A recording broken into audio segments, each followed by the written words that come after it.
Well, hello everybody and welcome back to the channel, friends. Short and sweet with this one because we're getting ready to watch the Season 3 premiere of Star Trek Strange New Worlds entitled Hegemony Part 2. Friends, nothing to it but to do it. If you could do me a quick favor though and hit that like button, smash that subscribe, ring that bell for notifications. It greatly helps out a small channel, plus it allows me to alert you next time it's time to board the NCC 1701. And of course, if there's anything that we do that you would like early or in its full-length format, the link to our Patreon is in the description. Which reminds me, for those of you interested in my Season 2 watch-alongs, friends, my rewatches actually of Season 2, I'm having a little bit of a problem getting them over on YouTube and keeping them on YouTube, if you catch my drift. So right now, as I am putting them up over on Patreon and available at the free tier, my full-length watch-alongs for Season 2 if you are so inclined. But friends, all that is then and this is now, and now it's time to watch the Season 3 premiere of Star Trek Strange New Worlds entitled Hegemony Part 2. Prepare to engage maximum warp reaction. And for the first time this season, away we go!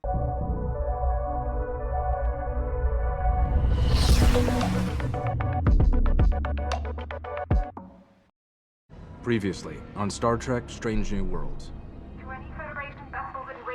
Very worried about Patel. Basically, to a scanner, the shuttle looked like a Gorn ship. Could you build another device like the one you made? Of course he can. He's Montgomery Scott. Orders, Captain. Oh my God. Come on, Chris. Come on, Chris. Oh my God, buddy.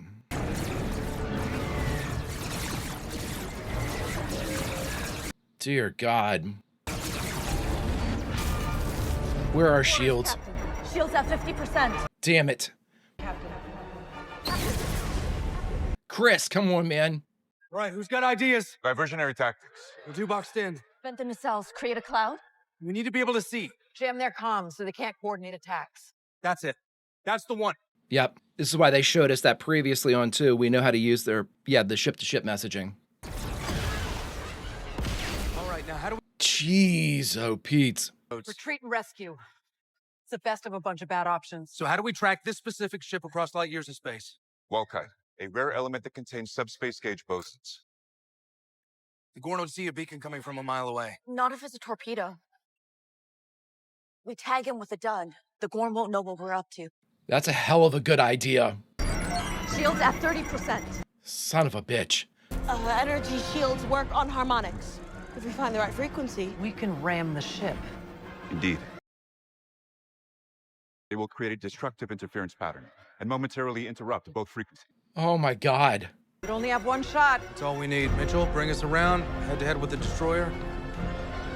Time to play a game of chicken. Woo! We are taking so many hits. All decks prepare for impact. Full impulse on your orders, Captain. Inertial dampeners to maximum. Everybody hold on to something. Una? Let's hit it. I don't like that joke, Chris. Jesus. Fire torpedoes.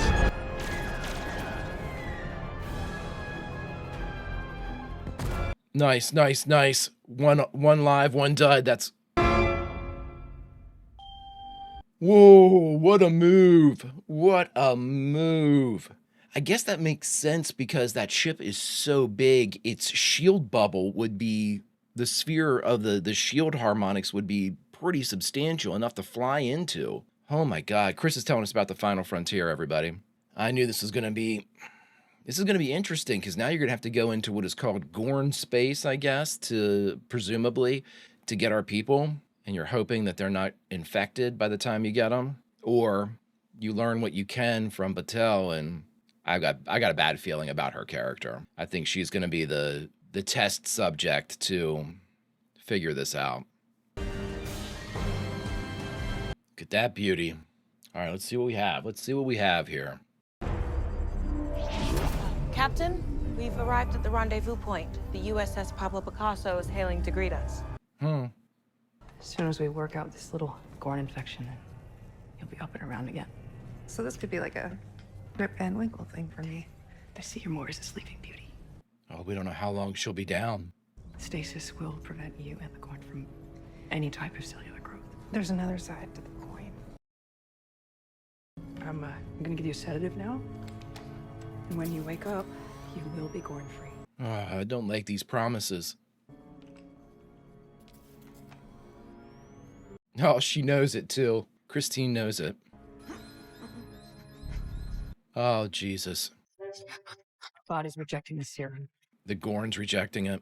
Captain Battelle is allergic to cryoserum. We can't put her in stasis. Oh, no. The Gorn will hatch from her body in less than a day. Maybe if Joseph was here, He's not. I believe in you. Yeah, Help her. I'll do my best, Captain. we know that. Captain, I may not be a doctor, but I will dedicate all of my abilities to Captain Battelle until her Gorn infection is resolved. There's none better, Spock. Get down there. Look, it's a tough situation, but we have to manage it one piece at a time. There are innocent lives at stake. And I get that, Yeah. but it's happening outside of our jurisdiction. Our jurisdiction, because they said it? We're still recovering from the Klingon War. You are absolutely right, and the Gorn sense our weakness. We are prey. Yep, you know that. And by the time we actually get around to doing something about it, it'll be way too late. They'll have a foothold. I heard about the landing party. Yeah, and a couple hundred colonists, too. And Marie, Fighting. officially your orders are to monitor the demarcation line for any encroachment by the Gorn. Unofficially? Okay. And unofficially? Yeah, How do we punch back and show them we aren't prey? we get our people back. Did you record a work-in-progress log while you were jury-rigging this up? What, you mean as the Gorn were tearing our ship apart? First rule of engineering, Scotty, write it down. Write it down. Good. To be up and working before we cross the Hegemony line. I'm counting on it, as are the lives of everyone on board. We're going after our missing crew, with or without that device. Oh my God. Woo! This is where Scotty learns his timetables. Oh, look at this. This won't be too tough for La'an. No, this won't be traumatic at all. No, this will be good. This will be fine. Oh my God. Did they already infect? I mean, they have to already be infected, right? It's gonna be all up to you, La'an. You're the only one that knows them. Jesus. Always start with a doctor. Oh my God. Holy crap! My hand! Jesus. This is a massive digestive chamber.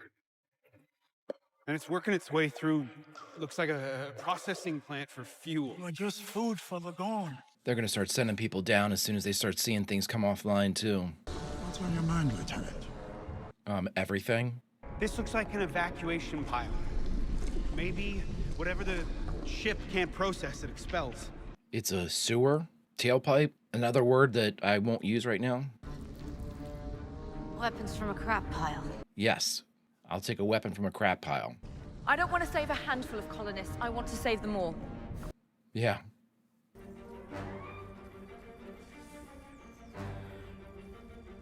Come on, do that engineering shit, Scotty. The Gorn! They're here! No! Scotty! No. We're all gonna die! Jesus. God. Pelia. Bridge to Science Lab. What's the status down there? We're about to enter Gorn space. Oh, you minx. It's up and running, Captain. It worked though. Technically, you're not my CEO. She went down in the Stardiver. May I be excused, sir? We need you in engineering, Montgomery. The Gorn must not use optical data. They've evolved, so they must rely on biometrics, heat, and EM signatures. Well, time to see if it actually works. And that's the way to adapt any type of weaponry.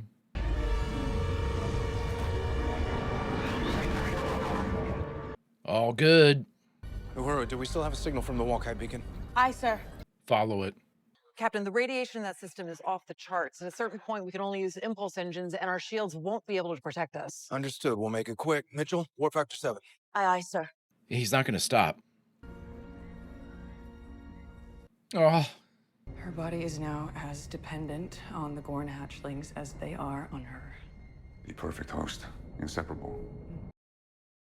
That's the last simulation I ran. Probability of fatality is 100%. Oh my God. I know you want to talk. I will be brief. I simply want to apologize for the way things ended before you left. I reacted poorly. Apology accepted. And I am not good at complicated. And I am still going away for 3 months to study with Roger Corby. Oh boy, old Roger. Zadora extract scenario completed. Probability of fatality is 100. Damn it. Huh. Human physiology. What? What if we gave her some help there? You have an idea? Illyrian DNA. Yeah, augment. It is against regulation, but it could save her life. Yeah, it doesn't matter. Everyone's clear on the plan? Access the ship's mainframe, upload the Gorn transporter codes. Get them to the Enterprise. To do that, we have to steal a ship and fly it out of here. That one doesn't look guarded. Oh my And it's god. true you can fly anything, right? Don't be rude. Of course I can. Don't be rude. This is a good plan. It's gonna work. Aren't landing parties fun, Erica? Not get caught by the Gorn. Sam. Why would you say that? What? Oh, come on, you can't blame me. Phases to kill. Oh yeah. If there's something beyond kill, is there something like erase from history? That's the setting I want for these phasers. Stellar flares can set off a frenzy. Yes, the attacks follow a pattern, but so does Gorn inactivity. What do you mean? There are long periods of time where no Gorn activity is reported. They hibernating? We believe that the Gorn have a long hibernation cycle. Under the right conditions, they become docile. We can use that. These attacks could signal what could soon be a full-scale Gorn invasion. They're waking up. We can't worry about that now. That's a tomorrow problem. I trust them with a couple liters of my blood. Thank you for that. They say it may be our only hope. For Marie, they can take all they want. Chris, take some of your own advice. Focus on hope. Yeah. Number one is so good as both an officer and a buddy. Probability of fatality 86%. It's the first one that's given her any chance at all. Albeit not a very high one. I mean, we can't do the surgery with these odds, but we're on something. Let's keep at it. Indeed. Indeed. Like say, Illyrian, is there any other thing that we can do to boost it? Vulcan, I mean... Mitchell, you've been running nonstop. Call for relief. With respect, I'm not leaving the station until we get everyone back. You really think she'd step down? Come on now. Her buddy's out there. They've already entered the radiation zone. If we go any deeper into the star system, we put the entire crew at risk. Helm full stop. Can we shield up? Can we... Did they just lose power? No. Huh. I think it was intentional. But why?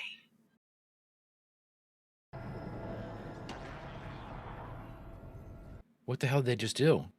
Is there like a pocket dimension or something? Something we can't see? Oh my god. Ship coding. The Gorn hatchings are activated. Something's accelerated their growth. A 14% chance of survival is better than certain death. Oh boy. 14%. It's better than 0. The magnetic fields here make navigation impossible. That explains why the Gorn go into a free fall. They let the intense The gravity do it. And no visuals on the ship or what's beyond the binary stars. The light bends in a way that creates a natural hologram. Yeah, that. Could this be the Gorn homeworld? If it is, that's how they go back to it. Number 1. Holy shit. I've plotted the trajectory. Those ships are headed straight for Federation territory. Warn Starfleet. It's a deep space relay. I won't be able to confirm if they receive it.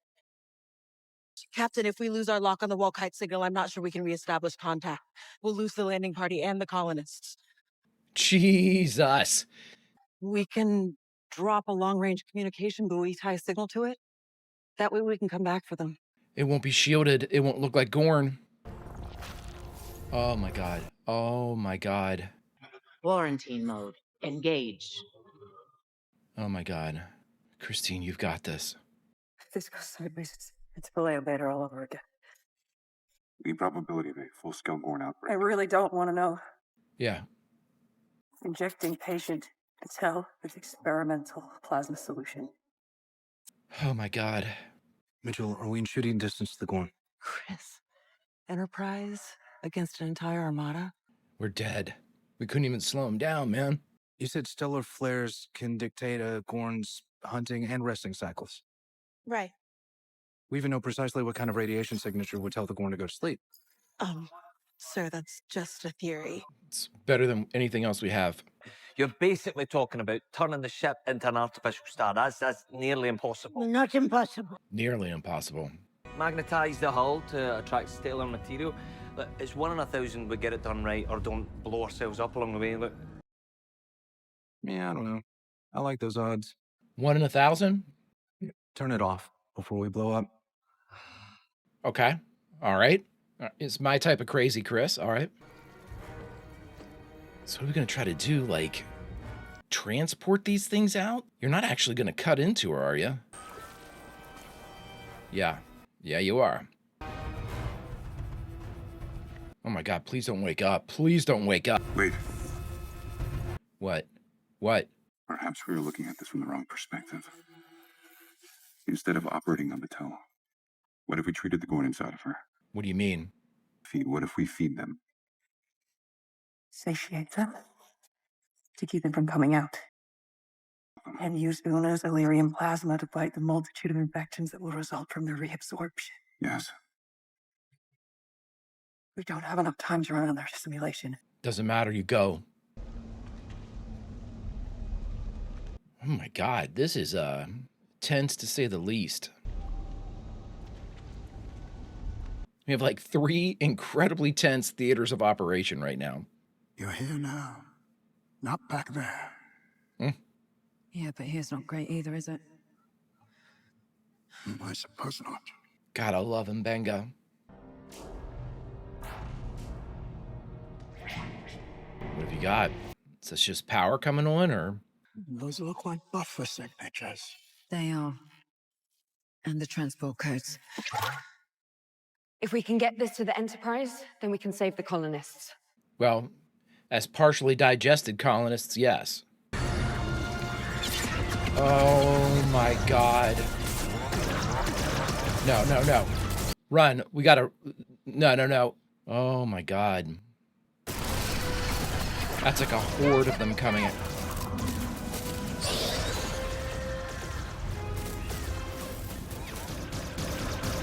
Behind. Behind.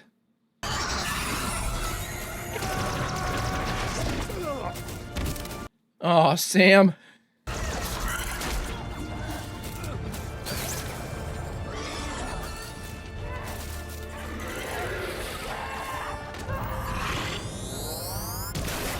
That's what I'm talking about. Oh man, Eric is hurt really bad. The moment we shut down the EM emitter, every single Gorn ship is going to come at us. Like moths to a flame. Which is exactly what we want. We want him close enough to shut him down. Make us shine like the sun.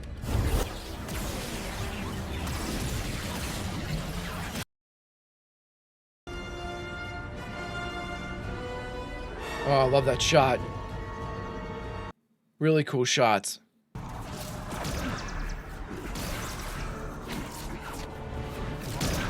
I don't know how the hell Erica's still on her feet. Oh my God, Erica can't fly. I can fly it. It has to be me. She's right. We need to go. Oh my God.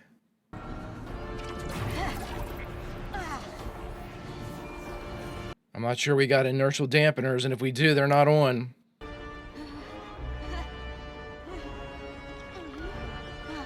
Oh my God. She's literally bleeding out.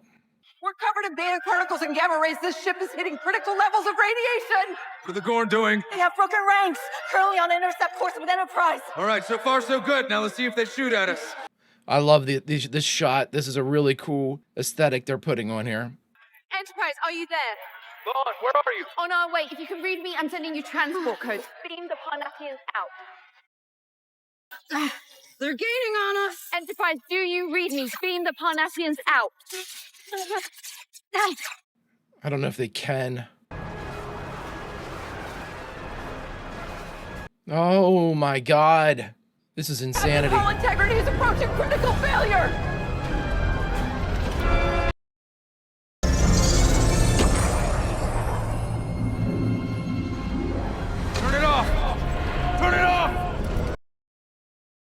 Captain, the transport codes from La'an worked. Several hundred colonists accounted for and headed for the overflow infirmary. Wow. Hi, Captain. We're using the transport codes to hack into the Gorn Hunter. Should be just a moment. Hurry, hurry, hurry. Chris, we did it. Not yet. Not yet. Battelle. I can't help wondering if we didn't just create a problem for someone else to solve later. It's for another day. How much time do we have before the Gorn ships get here? Ignore last transmission. We won't be seeing the Gorn, at least not for a while. How certain are you? Let's just say I found a way to punch back. Oh my God, Eric is hurting bad, everybody.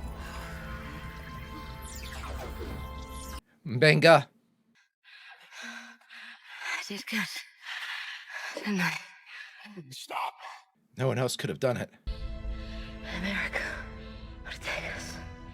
I fly the ship. Hold on. I got you. Jesus. Thank you. I couldn't have done that without you. You're welcome. He's gonna wait for you. Come on, Chris. She needs to hear you, buddy. How? It helped. Chris, you should have done that. Marie, I've already lost too much. Are you kidding? I'm still here. Music. Oh, what a great transition. And we are off and running, friends. Off and running. All right, everybody, we just finished watching the Season 3 premiere of Star Trek Strange New Worlds entitled Hegemony Part 2. And the only thing left to do is talk about it. All right, everybody, we just finished Hegemony Part 2, the Season 3 premiere of Star Trek Strange New Worlds. Okay, well, I mean, obviously this was the culminating efforts of all of the kind of cliffhangers and dangling threads that we had from Season 2, so I liked being able to see how the resolution, there was three, like we talked about it during the reaction, we had 3 theaters of operation with 3 distinct, problems to solve. The life of Captain Battelle, obviously, how do we get the Gorn to go back to their home world? And then, of course, the saving of La'an and the colonists. Again, I don't know how to feel about this one specifically because it seemed like too clean a victory, to be very honest with you. It's like for a second I thought we were going to lose Erica. I really did. And I'm not sure, I'm not saying that I'm not advocating for the loss of Erica Ortegas by any stretch of the imagination. It just seems like this was a clean sweep. Battelle alive, the Gorn gone, got everybody back. Woo! To me, that's a little, again, it's an awesome thing that they did. It just seems like from the kind of things that we've had in the past, I'm thinking like Hammer's death and stuff like that, we've never really had a clean victory. We have, but not this clean in Star Trek Strange New Worlds. In fact, we seldom see a victory like this in anything. Like I'm thinking of like the original series. There's always a price to pay for a victory, or there's always at least something that's not, we're not in the same shape that we were before. Now you can say, hey, the Enterprise got absolutely smacked around, but she's still flying. She's still going to warp, so she, while she's hurt, she's not hurt that bad. And tough ship, that beauty. And I don't know. I'm not really sure. Like, again, it's a weird kind of feeling to have because it's like you want all of the things that happened to happen. You want everyone saved. You want everybody's story to continue. But I think it's just because of, a Pavlovian response here that, things don't normally go this smooth. And I don't know, it sort of like sends up a spidey sense, like, wait a minute, the other shoe's gonna drop here at any point. Incredibly well done. We had this kind of exchange, sort of like a farewell exchange between, not sort of, but definitely like a farewell exchange between Spock and Christine.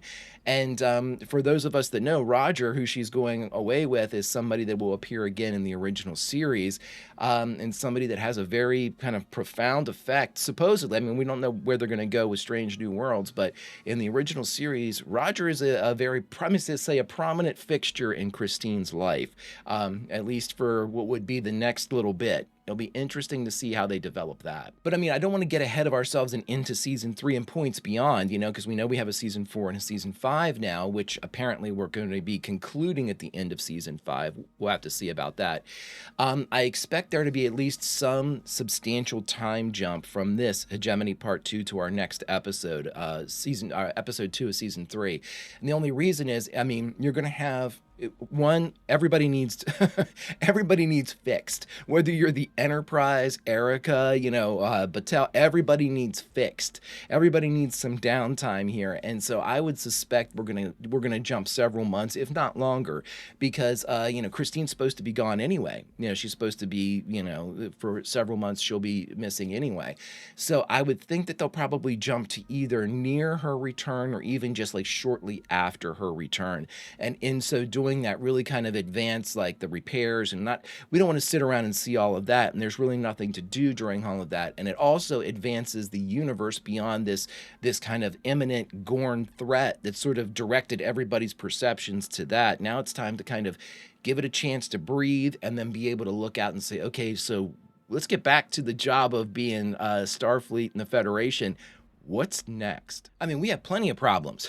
We have plenty of things going on if you're Starfleet or the Federation. So, you know, the Gorn was just the cherry on top of chaos. And but again, I just think I don't think it's a, you know, a stretch of the imagination to say, you know, or going out on some limb that there's going to be a time jump. There definitely will be. I'm curious to see if they bring in new personnel. I'm curious to see if we lose anybody. Because at some point, you know, I mean, La'an's bravery down inside the Gorn ship, you know, obviously we know Spock sticks around on the original series. But again, I'm thinking of people like Erica. I mean, that is, I mean, heroism of the highest order, you know, basically dying flying, you know, your crew out of there, you know, flying your crewmates out. I mean, at some point someone's going to get promoted, right? I mean, we can't just leave everybody where they are throughout the entirety of the series, or unless you're planning to have them all kind of be disbanded whenever, you know, it comes time, like, you know, everybody goes their separate ways. Or, you know, like I thought with Erica in this episode, we're going to start losing people that don't have plot armor for the original series. I don't like that, because we're talking about Una, we're talking about La'an, we're talking about Erica. I mean, these are things that can easily pop up, and crew members that we can easily lose in the final moments, so to speak, the final moments of, you know, the Strange New Worlds era of the NCC 1701. But again, I'm progressing the narrative or the speculation beyond this episode and into season 3. I need to stop doing that. All in all, this was a really good episode to tie up these, I guess, the season 2 troubles. And I mean, I'm sure we'll have plenty of season 3 troubles. I just don't think that we're going to have like kind of that specter of the Gorn now over everything. You know, they were sent back and presumably put back into hibernation, which is, you know, obviously preferable to all out, you know, invasion and war. But now, you know, we're gonna have new problems. We have to, you know, with that, again, the Gorn sort of dictating a lot of the things that happened in both season 1 and season 2. Now we have presumably, you know, we've got a quadrant or two free of the Gorn. And it's going to be interesting to see where they take the show. I'm hoping that we don't. I like the idea of the Gorn were just enough of a threat for me, you know, kind of back and in the periphery, to kind of just be there waiting to have moments like these with Hegemony Part 1 and 2. But we got to get back to that exploration, friends. That's where this crew shines. And I mean, they shined. I mean, incredible work today. But you all know that I'm not a huge fan of combat. What I am a fan of is watching these incredibly proficient characters do what they are incredibly proficient at. And I'm looking forward to seeing them kind of return to service, so to speak, as they continue their mission to explore the galaxy. But friends, we are off to the races here with season 3. Whew. If you could do me a favor, hit that like button, smash that subscribe, ring that bell for notifications. It greatly helps out a small channel, and it allows me to alert you next time it's time for a little Strange New Worlds. And of course, if there's anything that we do that you would like early or in its full-length format, format, the link to our Patreon is in the description. And if you're not a fan of Patreon, consider YouTube memberships. You'll get all of our episodes at least a day early. But my dear friends, all that is then and this is now, and now it's time to say goodbye from this, the premiere episode of the 3rd season of Star Trek Strange New Worlds. Where should we say goodbye from? And that is, of course, what we do around here, you know, after we're the Greek chorus. We're a vital import to the narrative. And friends, whenever we hear a story and delineate its tale, we can spread the audience and the exposure of that tale. So we have a reward coming to us, friends. And our reward is to go back into the episode somewhere and say goodbye from that place. So friends, I'm going to let us all have a sigh of relief as we are aboard the NCC 1701 because, of course, we're crew members. But everything has calmed down and we are going to warp and we are going home to start what should be another season of brand new adventures. Friends, until such time as we can see what that next adventure happens to be, Vulcan roll, and I'll see you.